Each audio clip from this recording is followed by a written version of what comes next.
Guys, napanood na ba ninyo yung siklista na ginagawang parausan ang isang pulubi sa kalye? Pwes, kung di pa, panoodin nyo to.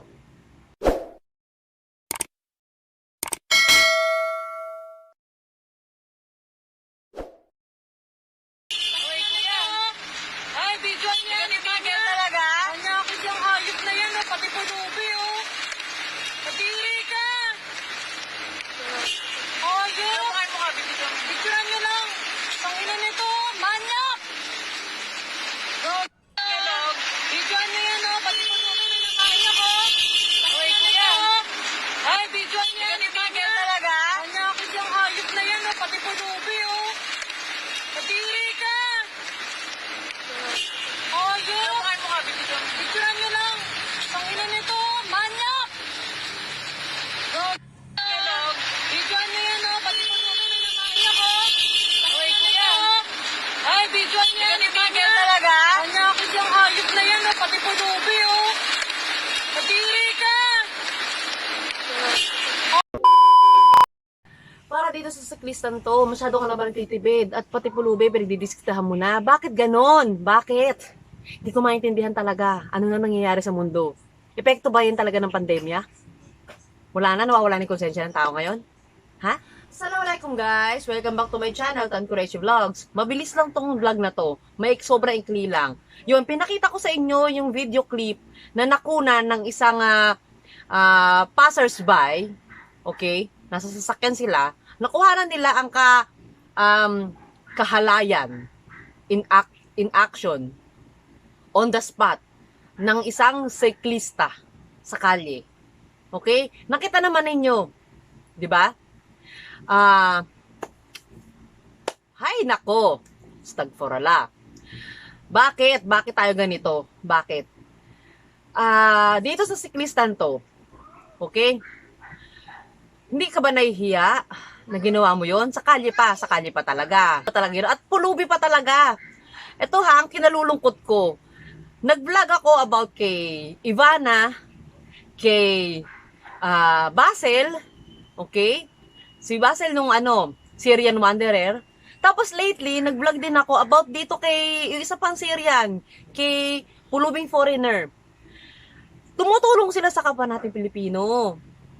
'Di ba? Ikaw mismong Pilipino ka, kabayan ka namin, dito ka nakatira, kasama ka namin dito sa Pilipinas. Bakit ginaganyan mo ang mga pulubi? Sinasamantala mo yung kahinaan nila. Bakit? Wala na ba talaga, hindi na ba talaga uso yung konsensya ngayon? Ha? ECQ ngayon, 'di ba? Lockdown yung karamihan ng mga lugar, including our place. ECQ sobrang strict. Wala ka na ba mapuntahan talaga? Tingnan mo yung aso namin kumakahol. Galit na rin yata dahil sa ginawa mo. So, nakaka-high blood ka eh. Stagforala. So, yun. Hindi na ba tayo talaga nahihiya? Guys, yung mga nakakapanood ngayon dito sa channel ko, ngayon, mag-comment nga kayo. Anong masasabi nyo sa ginawang kahalayan nitong siklista na to? Diba? Siklista yan. So, may chances na baka madama yung mga mababait natin, mabubuting puso natin, mga siklista. Imbis na nananahimik sila na okay yung ginagawa nila dahil sa isang baho ng isang siklista. Hindi ka na naman nag-iisip, my friend. Bakit naman pulubi pa? Marami naman siguro tayong bayaran dyan. Bakit? Nagtitipid ka? Bakit mga pulubi? Bakit? Ayan ang hindi ko maisip. Lubos maisip. Mga foreigners, tumutulong sa atin, tumutulong sa mahihirap, tumutulong sa mga pulubi, tumutulong sa mga kapuspalad. Yan, ang mga foreigners, mga may dugong mga foreigner. May half foreigner, may pure foreigner, mga Syrian, di ba? Tumutulong sila. Ikaw, wala ka namang magawang matino. At pulubi pa talaga. Salamat dun sa nag-video nito, nag-capture. At least kahit pa paano, magiging aware yung mga makakapanood na bantayan din kahit paano yung mga pulubi. Wala na nga silang matirhan, wala na nga silang pagkain, wala na nga silang pera, wala na nga silang lahat-lahat. Aabusuhin pa natin? Ganun ba talaga tayo mga Pilipino? Yun. So yun, pinakita ko lang sa inyo to. Sana wala nang umulit ng ganito. Sana naman itong si Kristan to is makonsensya naman sa ginawa niya.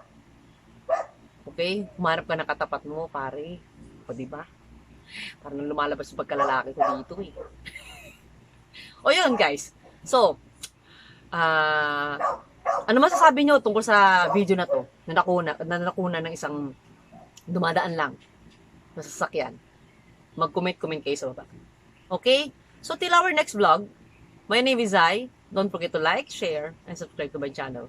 Okay, guys? Bye!